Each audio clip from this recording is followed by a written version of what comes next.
had to recently send the National Guard over into Los Angeles. Protests over immigration raids have led to arrests in both Los Angeles and San Francisco. Cars were set on fire, flashbangs and tear gas were used to disperse crowds. Parts of a major freeway were shut down.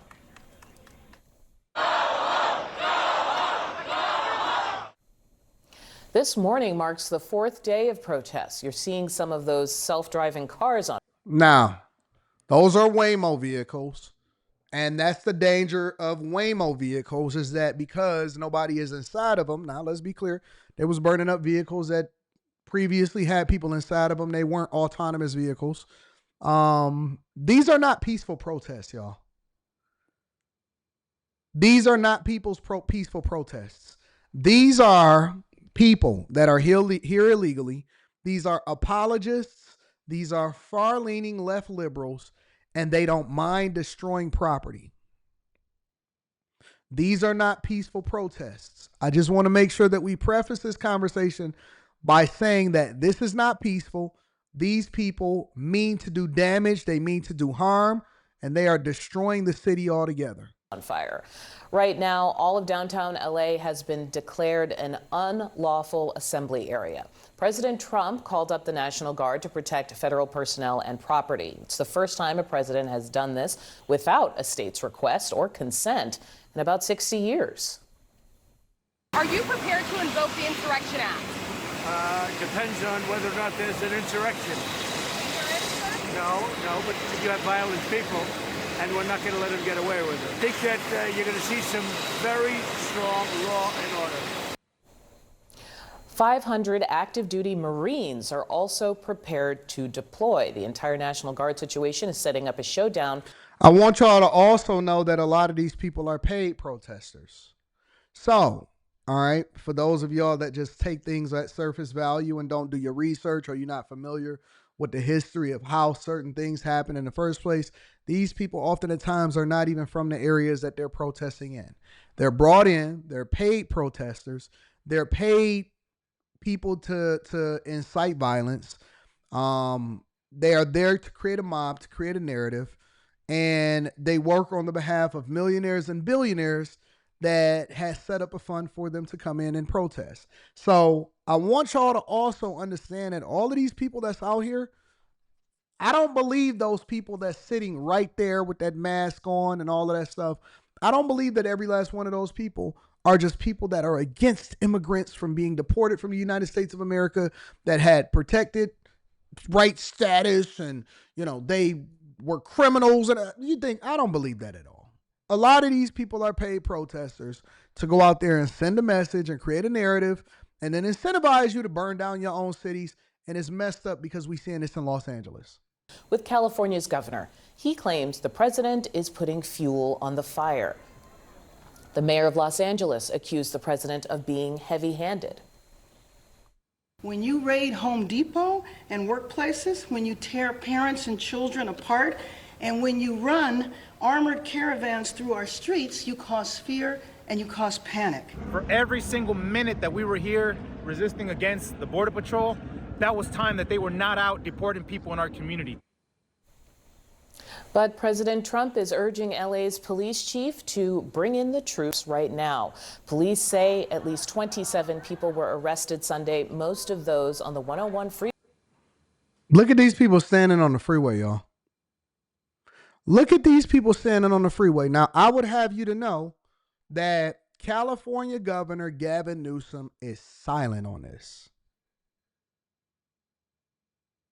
They're silent on this. Let me say that again. California Governor Gavin Newsom is silent while they destroy a city, destroy city property, destroy everything. They are silent on this. Karen Bass is an apologist, and she is instructing the police, the Los Angeles police officers, to do nothing, to try to disperse crowds, not to arrest anybody, not to help ICE agents and protect them, not to do anything. They are completely ordering basically the crowd to be able to do whatever it is that they want to do when they want to do it. And if you are a resident of California, let alone in the Los Angeles area, and all of the things that has been happening in downtown Los Angeles over the last month or so, including many people not even related to this whole illegal migrant situation, because they're not just destroying or protesting against ICE agents, even though they shouldn't. They are tearing up businesses. They are destroying cars. They are destroying autonomous vehicles. They absolutely torching the streets. They doing burnouts in the middle of the street, and they're doing it because they know that there's no real consequences associated with it unless the federal government decide that they want to get involved. And that's why Trump, even though he didn't have to, because he said, hey, the police chief, the mayor, and the governor need to let me know how many troops they need, because I'm ready to send in the National Guard to get some control of what's going on in Los Angeles. And guess what? None of them said anything. They're against the National Guard coming in and getting control. They would rather the entire city burn down. Freeway that police shut down. They say protesters threw things onto the road and damaged police cars. Also overnight, a large crowd protested against ICE in San Francisco. These people. About 60 people were arrested there. Joining me now, CNN senior national security analyst Juliette Kayyem. Juliette, I want to start with some of the history here, because you've pointed out that usually a president can federalize the National Guard, for instance, when a governor requests those resources. When a governor says, look, I'm overwhelmed. I think back to the LA riots, also Hurricane Katrina. Based on what you've observed, is that where we were? Yes, I mean, this is a big distinction of what Donald Trump did. There's a series of cases coming out of desegregation when a governor defied a Supreme Court order and the president federalized the National Guard to get children into the school. So that's a pool of those cases. More recently, instances where a governor has requested additional federal support in the form of federalized National Guard assets or troops. Look at these people. That has always been with the cooperation of the governor and the federal Look at these government. people. So Hurricane Katrina, you exactly noted, and the LA riots in the past, a Republican governor and a Democratic This don't even look mayor like the United Los States Angeles, of America. Both requested this from the president, and they were deployed. I want to say something clear, though. Simply because they're deployed doesn't mean it's been successful. I am in this field. The LA riots deployment of federalized National Guard was considered chaotic and not very successful.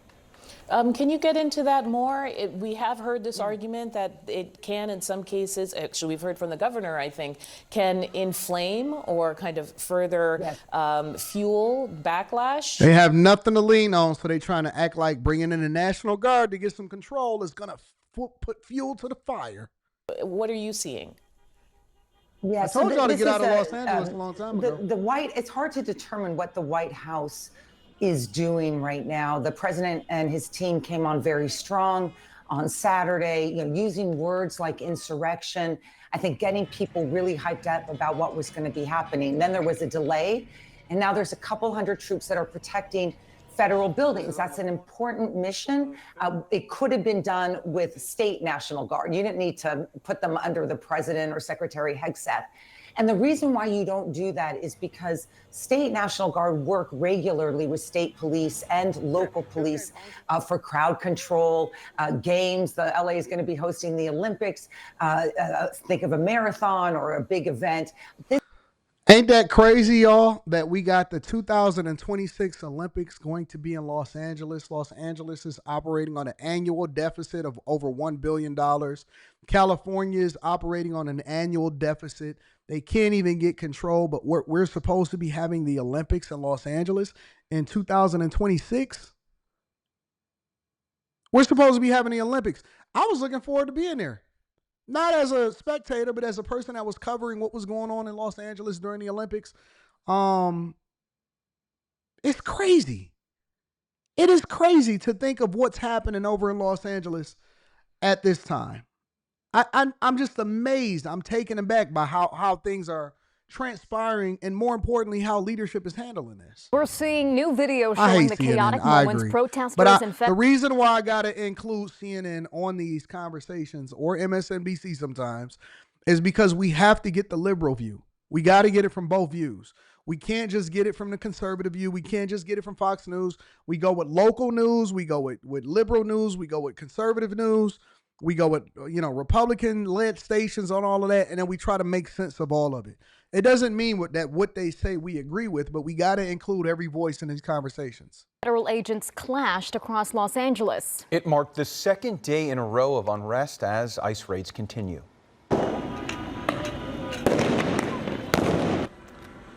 Explosive flashbangs and clouds of tear gas filled downtown LA last night as police declared an unlawful assembly. There also appears to be some looting at a convenience store in Compton. LAPD says they detained several people and eventually arrested 27.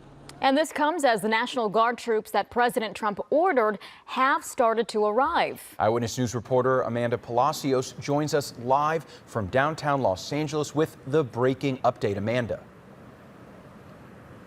Good morning. Yeah, we've already seen a large growing National Guard presence here in downtown LA. If you take a look behind me here, you can see troops are stationed along Alameda Street as another protest is expected to take place later today near City Hall.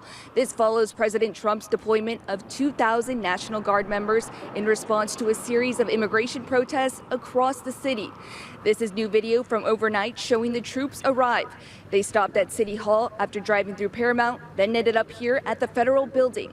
Meantime, this follows another night of protest.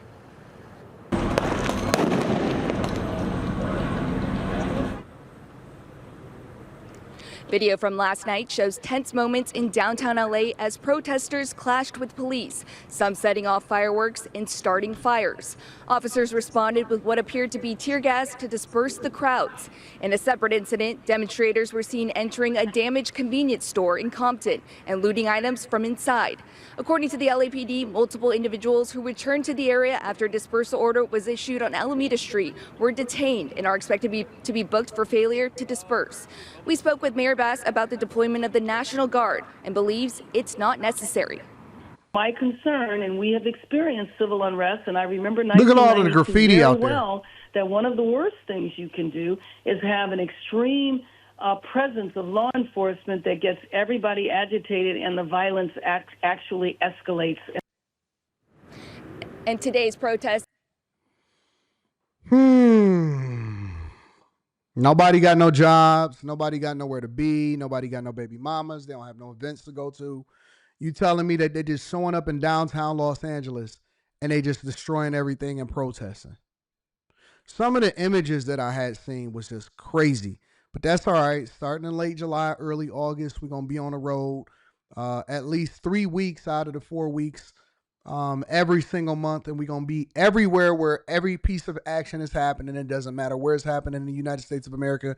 I don't care if it's in Hawaii or Alaska. We are going to be on the ground, and we're going to be seeing what's happening, and we're going to be covering this for you guys because we're going to expand the coverage of what we got going on the channel. It's just insane. You know, the place that I've seen this or that I've read about this happening, and I keep on saying this, and I keep on letting y'all know, and y'all keep on acting like I don't know what I'm talking about, or it's not going to be a real thing. For different reasons, the 67 riots in Detroit, the city did not start to recover from that until about 2014. The 67 riots in Detroit where people burned down their own buildings, they burned down their own businesses. They created an environment where nobody wanted to live or move here. Detroit literally was the Renaissance capital of the United States of America.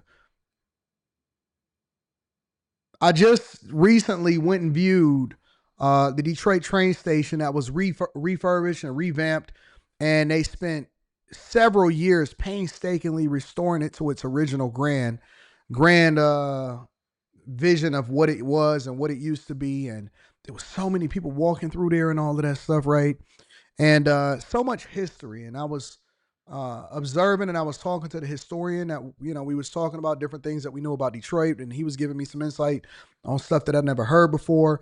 And he said at one point there was over 50,000 people a month. 50,000 people a month that was moving into Detroit back in the early 50s, 60s, and 70s. I couldn't believe it.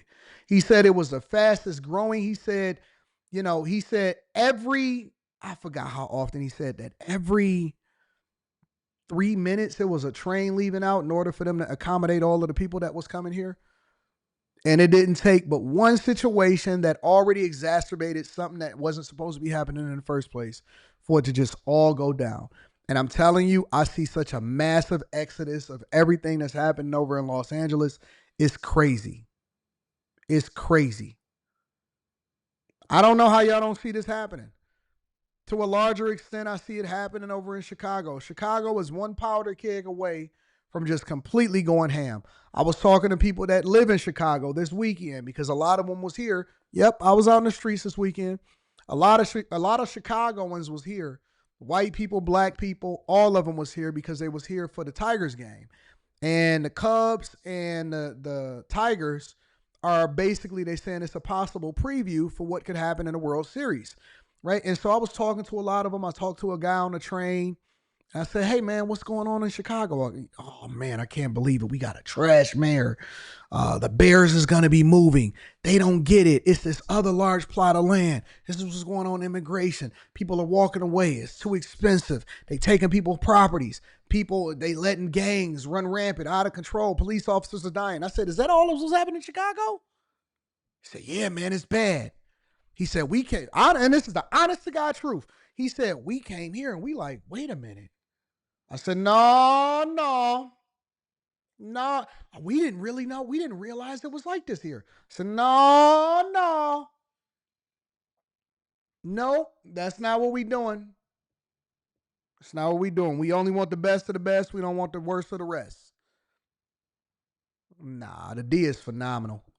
The D is phenomenal. And I'm not talking about what's in my pants. I'm talking about right here where my studio is.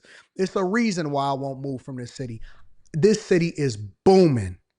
Population surplus 2 years in a row. Back on the map.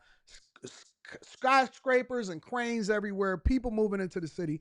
We popping. And we operating on a surplus. Year over year surplus. Police officers is chill. We cool. We got a mayor that's more focused on business and not on identity politics. Our mayor don't be in the news. The only thing he be in the news for is new announcements and new investments into the city. Nah, we rocking. I was all over this city this week. I was so impressed with so many changes. New neighborhoods. I seen a new big building that was being built this morning because I had to take a detour because the lodge was closed or the lodge was slow. So I had to take a detour. And I went down Myers. I went down Myers between 7 Mile and 8 Mile, and they building this new big old building. I said, what? Where did this come from? I was blown away.